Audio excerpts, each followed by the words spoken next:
Hello everyone. Today we are going to talk about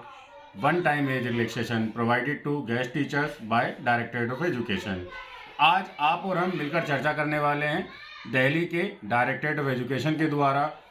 Delhi के सभी guest teacher साथियों को वन टाइम एज रिलैक्सेशन जो प्रोवाइड किया जाता है विद कंडीशन। विद कंडीशन में क्यों कह रहा हूँ, क्योंकि अभी हम एक्सप्लेन करेंगे इसको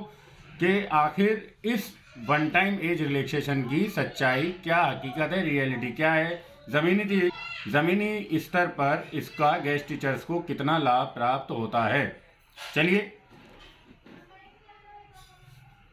आइए जान लेते हैं what is the procedure of one time age relaxation in respect of guest teachers. What is the term and condition about the one time age relaxation in respect of guest teachers. आप और हम मिलकर इसको अच्छे से आज जानने का प्रयास करते हैं,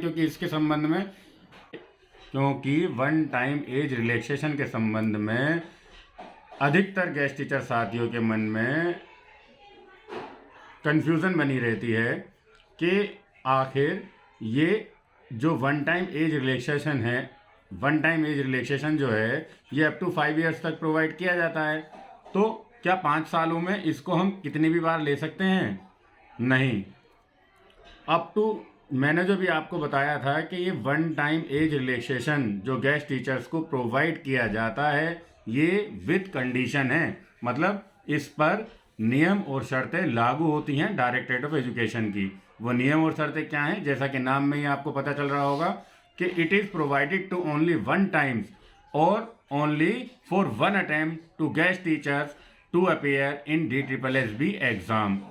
DSSB के एग्ज़ाम में केवल और केवल एक बार चांस दिया जाता है 5 साल तक की अपर एज लिमिट के अंदर। यदि कोई गेस्ट टीचर ओवर एज हो चुका है, सभी ओवर एज साथी यहाँ पर ध्यान दें कि यदि कोई गेस्ट टीचर दिल्ली के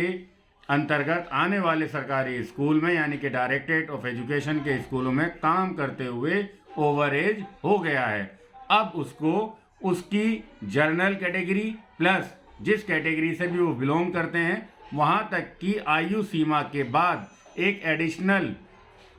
one time age relaxation provide किया जाता है हमारे डायरेक्टरेट ऑफ एजुकेशन की तरफ से। One time up to 5 years. Example के तौर पर आपको बताना चाहता हूँ, यदि आप जर्नल कैंडिडेट हैं और आपको PRT का एग्ज़ाम देना है जिसकी एज लिमिट है 30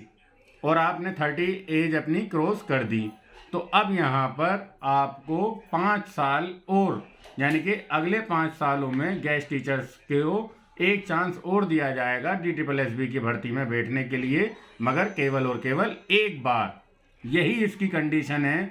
कि इसके अंदर जो चांस दिया जा रहा है हमें सिर्फ और सिर्फ एक बार दिया जा रहा है, अनेक बार नहीं या मल्टीपल चांस जैसा डिपार्टमेंटल कैंडिडेट को दिए जाते हैं। इस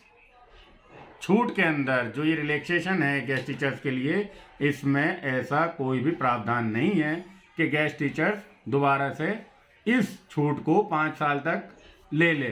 जैसे हम एक दूसरा एग्जांपल लेकर इसको अच्छे से समझते हैं। एक गेस्ट टीचर है जो कि OBC कैटेगरी से बिलोंग करता है, अब यहाँ पर उसको 32 साल तो एक जनरल कैंडिडेट की तरह चांस मिलेगा एग्ज़ाम में अपीयर होने का। 32 के बाद उसके पास 3 साल होंगे उसकी OBC कैटेगरी के, टोटल 35 इयर्स तक वो एज ए जनरल कैंडिडेट यानी कि उसको एज ए गेस्ट टीचर नहीं, नॉर्मल कैंडिडेट OBC कैटेगरी में वो अप्लाई कर सकता है। अब यदि वो गेस्ट टीचर भी है तो यहाँ पर 35 + 5 यानी कि 40 साल तक वो एग्ज़ाम में अपीयर हो सकता है DSSB के द्वारा लिए जाने वाले। मगर 40 साल यानी कि 35 से लेकर 35 ईयर तक तो साथियों देखो उसके ऊपर कोई कंडीशन नहीं है कि कितनी बार भी DSSB के फॉर्म निकलते हैं, एडवर्टाइजमेंट आते हैं, उन सब में वो अप्लाई कर सकता है। मगर जो मेन चीज़ है यहाँ पर समझने की वो ये है कि 35 ईयर्स होने के बाद जब उसके लिए सारे दरवाजे बंद हो जाएंगे, अब वो as a general candidate form नहीं भर सकता, तो अब दिल्ली सरकार के द्वारा गेस्ट टीचर्स को एक चांस दिया जा रहा है कि भाई आओ, आप दिल्ली के सरकारी स्कूल में पढ़ा तो रहे हो, इसीलिए हम आपको एक चांस और देते हैं, एक मौका और दे रहे हैं, केवल और केवल एक मौका दे रहे हैं 5 सालों तक। जब आपको लगे कि आपकी तैयारी अच्छी है या लगे कि भर्तियां ज़्यादा निकली हुई हैं, जब आपका मन करे, is totally up to you. Whenever you want to apply, you may apply in a period of 5 year. तो आपको 5 साल के पीरियड के अंदर केवल और केवल एक चांस दिया जाएगा DSSB के द्वारा कि आप जब आपका दिल करे, जब चाहें, आप 5 साल की और छूट ले लीजिए, मगर चांस मिलेगा सिर्फ एक। यहाँ पर मैं एक बात और आपको साथियों को क्लियर कर देना चाहता हूँ कि एक्सपीरियंस, कुछ साथियों के मन में हमेशा ये डाउट रहते हैं कि सर हमने तो काम किया है एज ए TGT और अब हमने अप्लाई करना है एज ए PGT, क्योंकि अब हमारी क्वालिफिकेशन बढ़ गई है, हमने MA भी कर ली है और PGT में अप्लाई करना चाहते हैं। क्या ये TGT का किया गया कार्य, हमारा एक्सपीरियंस जो हमने TGT में किया है, क्या वह PGT में एलिजिबल होगा? तो डेफिनेटली नो डाउट आपका काम जो आपने किया है, जो एक्सपीरियंस है आपको एज ए गेस्ट टीचर, चाहे वो आपने प्राइमरी शिक्षक के रूप में काम किया हो, आप तब भी TGT और PGT के लिए एलिजिबल हैं। आपने एज ए TGT किसी भी सब्जेक्ट में काम किया हो, आप TGT के साथ साथ PGT की भी सभी पोस्ट के लिए एलिजिबल हैं, सभी सब्जेक्ट के लिए एलिजिबल हैं। डिपार्टमेंट आपसे सिर्फ ये पूछता है कि आप डिपार्टमेंट में एज ए गेस्ट टीचर आपने काम किया है ना, किस पोस्ट पे किया है, it doesn't matter at all, ठीक है ना, किस लेवल पे किया है, PRT, TGT, PGT, ये भी मैटर नहीं करता है। मैटर क्या करता है, यदि आपने एज ए गेस्ट टीचर काम किया है तो आपको 1 टाइम एज रिलैक्सेशन मिलेगा। तो मैं आपको यहाँ पर ये बता देना चाहता हूँ कि कुछ साथियों के मन में ये डाउट रहता है, भाई हमने तो OBC का बेनिफिट ले लिया, या फीमेल गेस्ट टीचर्स हैं जिन्हें 40 साल तक की छूट दी जा रही है TGT पोस्ट में, अब हम गेस्ट टीचर्स का तो ले नहीं सकते क्योंकि हमने एक बेनिफिट ले लिया। तो इस भ्रांति को भी अपने मन से निकाल दें, क्योंकि एज ए गेस्ट टीचर्स का जो बेनिफिट आपको दिया जा रहा है यह बिल्कुल सेपरेट है। जो आपको एज ए कैटेगरी आपको जो भी बेनिफिट दिए जा रहे हैं उनसे बिल्कुल हट के रहे, उन सबके बाद अप्लाई होता है। ये वुमेन के लिए TGT में 40 साल की नॉर्मल एज है। अब यदि आप SC या ST हैं तो आपको 5 साल की वहाँ छूट मिलेगी, और उस 5 के बाद भी आपको एज ए गेस्ट टीचर्स का 5 साल का बेनिफिट और मिलेगा। इस बात को ध्यान रखिएगा। एक एग्जाम्पल दिया है मैंने ये, बाकी ये सभी पर, मेल फीमेल पर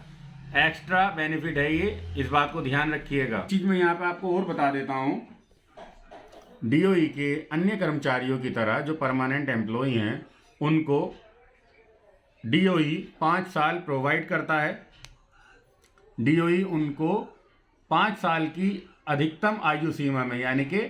मैक्सिमम एज लिमिट के अंदर 5 साल की उनको छूट देता है, बट विदाउट एनी बैरियर। वहाँ पर कोई भी कंडीशन अप्लाई नहीं होती कि 1 टाइम, 2 टाइम, 3 टाइम्स, वहाँ पर ऐसा कुछ भी नहीं है। मगर गेस्ट टीचर्स के लिए जब बात आती है, जो दिल्ली सरकार बार बार ये कहती है कि हम गेस्ट टीचर्स को परमानेंट करना चाहते हैं, ज़मीनी स्तर पर देखा जाए, यहीं हम उनकी नीतियों को अगर ध्यान से समझने की कोशिश करें कि चांस तो दे रहे हैं मगर कंडीशन लगा कर दे रहे हैं कि भाई एक बार लो। अरे भाई 5 साल में जितनी बार एग्ज़ाम निकलते हैं, एज ए नॉर्मल कैंडिडेट उनको अप्लाई करने का मौका दो। हमने आखिर ऐसा क्या गुनाह कर दिया कि परमानेंट एम्प्लॉय को जो पहले से ही वेल सेटल्ड हैं उनको तो 5 साल में मल्टीपल चांस दिए जाएंगे एग्ज़ाम देने के लिए, परंतु एक गेस्ट टीचर्स को जो अपने कैरियर के लिए अभी स्ट्रगल कर रहा है उसको ज़्यादा चांस देने की जगह आप उसको केवल और केवल एक चांस दे रहे हैं, कोई एक्स्ट्रा बेनिफिट नहीं मिलेगा। ठीक है, आपको एक्सपीरियंस के जो दूसरी स्टेट्स में जैसे यूपी, हरियाणा में अलग से नंबर दिए जाते हैं, एक्स्ट्रा बेनिफिट दिया जाता है, कोई एक्स्ट्रा बेनिफिट की डिमांड नहीं कर रहे हैं हम गेस्ट टीचर,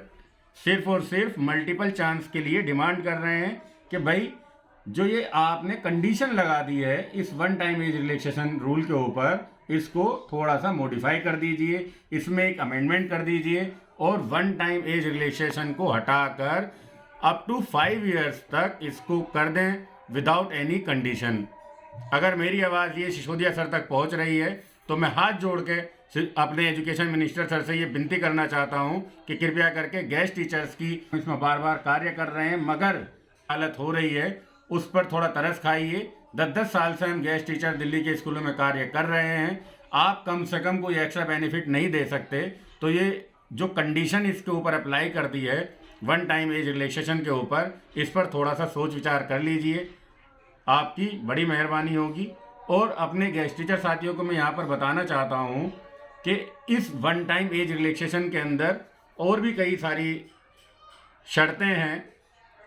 जिनके बारे में चलिए आप और हम मिलकर जान लेते हैं। पहली कंडीशन इसके अंदर क्या है, इसका यह है कि डीओई के द्वारा गेस्ट टीचर्स को 5 साल में केवल एक ही चांस दिया जाएगा। ठीक है। दूसरा क्या है, उसके अंदर भी कंडीशन है भाई कि यदि आपने 3 साल काम किया है तो आपको केवल 3 साल तक का ही छूट मिलेगी। यदि आपने केवल 3 साल काम किया है साथियों, ठीक है, और आपको एज रिलैक्सेशन चाहिए, आपको एज रिलैक्सेशन चाहिए 4 साल का, तो यहाँ पर आपको वन टाइम एज रिलैक्सेशन नहीं मिलेगा। क्योंकि यदि आपकी एज जनरल कैंडिडेट अगर आप हैं टीजीटी के और आपकी एज है 30 और फॉर्म निकले आपके जाकर जब आप 34 ईयर्स के हो गए और आपने काम किया है, जो अभी कोई न्यू ज्वाइनिंग हुई है जैसे गेस्ट टीचर की, उसने 1 साल ही काम किया, अभी उसको ज़रूरत पड़ गई 2 साल की। ठीक है। अब वो क्या करेंगे, ये रूल के लिए अगर वो अप्लाई कर देते हैं इस एज रिलैक्सेशन के लिए तो वो इनवैलिड हो जाएगा। क्योंकि अगर आपको 2 साल तक की छूट चाहिए तो आपने 2 साल काम किया हो, 3 साल की छूट चाहिए तो 3 साल तक का आपका काम डीओई में होना मस्ट है, अदरवाइज आपको ये छूट नहीं मिलेगी, ये एज रिलैक्सेशन नहीं दिया जाएगा। ऐसे ही इसके अंदर एक और कंडीशन अप्लाई कर रहे हैं यहाँ पर डीओई कि आपने एक सेशन में आपको 1 साल की छूट केवल और केवल तभी मिलेगी जब आपने कम से कम 120 दिन एज ए गेस्ट टीचर उस सेशन में काम किया हो। यदि आपने ज़्यादा छुट्टियां कर ली हैं उस सेशन में, कोई मजबूरी है, कोई लेडी हैं उन्होंने मैटरनिटी लीव ले ली है, तो उनके तो 120 दिन पूरे होने वाले हैं ही नहीं, या अनफॉर्चुनेटली कोई गेस्ट टीचर रिलीव हो गया, उसको ज्वाइनिंग नहीं मिल पाई, अब उसकी क्या गलती है भाई, तो उनको भी यहाँ पर कोई एज रिलैक्सेशन नहीं मिलेगा उस साल के लिए जिस साल उसने कम से कम 120 दिन डिपार्टमेंट में काम ना किया हो। बड़ी हैरानी हुई ना ये रूल जानकर समझकर कि कितना मतलब मजाक किया जा रहा है एक तरीके से गेस्ट टीचर्स के साथ कि भाई कि पहले तो 5 साल अपर एज लिमिट, उसके बाद भी 5 साल में एक ही चांस, वो भी 5 साल तक जब मिलेगा जब 5 साल तक का काम किया हो, और काम भी किया हो ये भी एनफ नहीं है, उसके साथ साथ आपने कम से कम 120 दिन एक सेशन में कंप्लीट वर्क किया हो, अदरवाइज आपको छूट भी नहीं मिलने वाली है। और इस मैं सभी साथियों को एक बात स्पष्ट कर देना चाहता हूं कि आज के वीडियो बनाने का जो मकसद था वो यह था साथियों कि पहले तो आपको ये समझा दिया जाए कि वन टाइम एज रिलैक्सेशन है क्या, एंड आफ्टर देन मैं ये आपको सभी को बताना चाहता हूँ कि इसके संबंध में हमने एजुकेशन डिपार्टमेंट से और अपने एजुकेशन मिनिस्टर सर से रिटर्न में काफ़ी रिक्वेस्ट कर चुके हैं, उन्हें लेटर लिख चुके हैं। अब इन लेटर्स के बाद हमने कोर्ट का रुख किया, हमारे एक पूरे ग्रुप ने मिलकर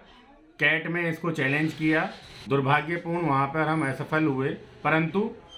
अपने हक के लिए हमने इस लड़ाई को बीच रास्ते में नहीं छोड़ा और इसे हाई कोर्ट तक लेकर गए हैं हम साथियों। हाई कोर्ट में हमारा जो भी डिसीजन रहा है और हमारी क्या रणनीति रही कैट की और हाई कोर्ट की, उस सभी कार्रवाई को जानने के लिए इस वीडियो का नेक्स्ट पार्ट मैं जल्दी बनाऊंगा और उसको आपके साथ साझा करूंगा। आज हमारा मकसद सिर्फ और सिर्फ आपको वन टाइम एज रिलैक्सेशंस के बेसिक फंडे समझाने थे, वो मैंने आपके साथ साझा किए हैं। यदि आपको वीडियो पसंद आई हो तो वीडियो को लाइक कर दिया कीजिए साथियों, ताकि हमें आगे की वीडियो बनाने में और भी ज़्यादा आपके इस प्यार से मोटिवेशन मिलता रहे, और चैनल को सब्सक्राइब कर दिया कीजिए ताकि गेस्ट टीचर से रिलेटेड सभी तरह की अपडेट आपको समय पर प्राप्त होती रहें। धन्यवाद साथियों। मुझे लगा ये 20 मिनट की